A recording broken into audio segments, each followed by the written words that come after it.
नमस्कार दोस्तों, स्वागत है आपका हमारे चैनल वर्मा जी बूंदी पर। आज हम एक ऐसे विषय पर चर्चा करने जा रहे हैं जो कई लोगों के जीवन में बहुत महत्वपूर्ण भूमिका निभाता है, वीर्यनाश और उसकी भरपाई। ब्रह्मचर्य का पालन हमारे शारीरिक, मानसिक और आध्यात्मिक जीवन के लिए अत्यंत आवश्यक है, लेकिन कभी-कभी अनजाने में या परिस्थितियों के कारण वीर्य नाश हो जाता है।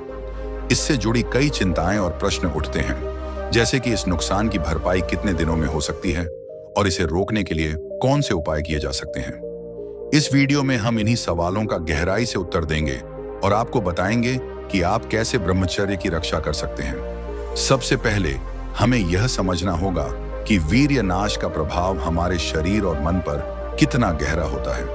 आयुर्वेद और आधुनिक चिकित्सा दोनों के अनुसार वीर्य हमारे शरीर की सबसे महत्वपूर्ण ऊर्जाओं में से एक है। इसके नाश से न केवल शारीरिक कमजोरी और थकान उत्पन्न होती है, बल्कि यह मानसिक स्थिति पर भी नकारात्मक प्रभाव डालता है। शारीरिक नुकसान: वीर्य नाश से शरीर की ऊर्जा का नाश होता है, जिससे थकान, कमजोरी और रोग प्रतिरोधक क्षमता में कमी आ सकती है। इसका सीधा असर हमारी शारीरिक शक्ति, स्फूर्ति और जीवन शक्ति पर पड़ता है। मानसिक नुकसान: मानसिक तौर पर वीर्य नाश से आत्मविश्वास में कमी, निराशा और अस्थिरता के भाव उत्पन्न हो सकते हैं। यह हमारी सोचने समझने की शक्ति को भी प्रभावित करता है, जिससे निर्णय लेने की क्षमता कम हो जाती है। आध्यात्मिक नुकसान: आध्यात्मिक दृष्टिकोण से वीर्य नाश से साधक की ध्यान और साधना में कमी आ सकती है। यह हमारे जीवन के उद्देश्य और मार्गदर्शन में भी बाधा उत्पन्न करता है। अब हम इस प्रश्न पर आते हैं कि वीर्य नाश की भरपाई कितने दिनों में हो सकती है। यह एक व्यक्ति विशेष पर निर्भर करता है कि उसकी शारीरिक, मानसिक और आध्यात्मिक स्थिति कैसी है। सामान्यतः शरीर को पूर्ण रूप से पुनः स्वस्थ होने में 40 से 90 दिनों का समय लग सकता है, बशर्ते कि इस दौरान ब्रह्मचर्य का कड़ाई से पालन किया जाए और जीवन शैली में सकारात्मक बदलाव लाए जाएं। आहार का महत्व: सही और संतुलित आहार इस प्रक्रिया में महत्वपूर्ण भूमिका निभाता है।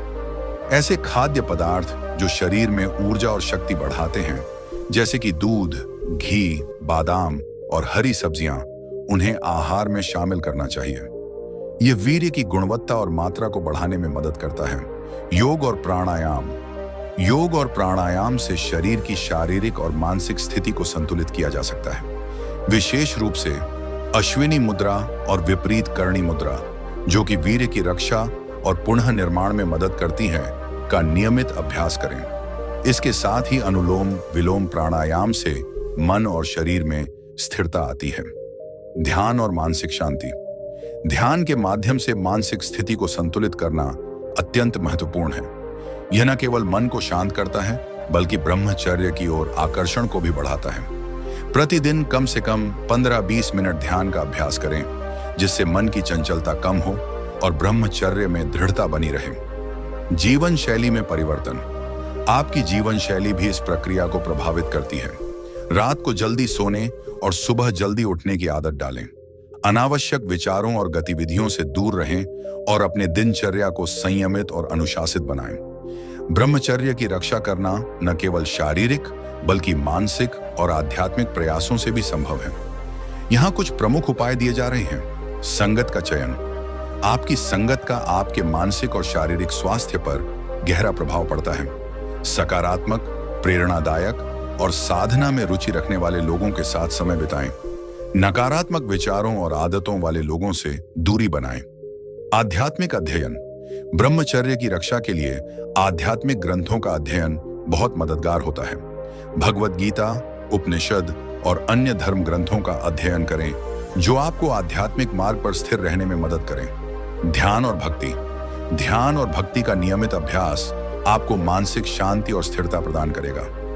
प्रतिदिन भगवान के नाम का स्मरण करें और उन्हें अपनी शक्ति का स्रोत मानें। इससे आपके मन की चंचलता कम होगी और ब्रह्मचर्य में स्थिरता बनी रहेगी। सकारात्मक सोच: सकारात्मक सोच और दृष्टिकोण ब्रह्मचर्य की रक्षा में अत्यंत सहायक होते हैं। नकारात्मक विचारों को पहचानें और उन्हें सकारात्मक दृष्टिकोण में बदलें। ब्रह्मचर्य का पालन करना केवल शारीरिक संयम नहीं है, बल्कि यह एक मानसिक और आध्यात्मिक साधना भी है। इसे पुनः स्थापित करने के लिए निरंतर प्रयास और धैर्य की आवश्यकता होती है। आध्यात्मिक साधना का महत्व। ब्रह्मचर्य की पुनः स्थापना के लिए आध्यात्मिक साधना महत्वपूर्ण है। रोजाना की साधना से मन को नियंत्रित और स्थिर करना आसान होता है, जिससे ब्रह्मचर्य का पालन और भी प्रभावी हो जाता है। आत्मविश्लेषण। आत्मविश्लेषण का अभ्यास करें, जिससे आप अपनी कमजोरियों को पहचान सकें और उन्हें दूर करने के उपाय कर सकें। यह आत्मशक्ति को बढ़ाने और ब्रह्मचर्य में स्थिर रहने में मदद करेगा। लक्ष्य की स्थापना। अपने जीवन का एक स्पष्ट लक्ष्य स्थापित करें, जिससे आपकी ऊर्जा और ध्यान उसी दिशा में केंद्रित रहे। ब्रह्मचर्य का पालन करने के लिए यह बहुत जरूरी है कि आप अपने जीवन में एक उद्देश्य को लेकर चलें। अंत में वीर्यनाश की भरपाई का समय आपके प्रयासों, अनुशासन और समर्पण पर निर्भर करता है। यदि आप दृढ़ संकल्प और सही दिशा में प्रयास करेंगे तो 40 से 90 दिनों में आप अपने ब्रह्मचर्य को पुनः प्राप्त कर सकते हैं। याद रखें, आत्म संयम, अनुशासन और मानसिक शांति से ही आप अपने जीवन की ऊर्जा को पुनः प्राप्त कर सकते हैं। इस वीडियो को देखने के लिए आपका धन्यवाद।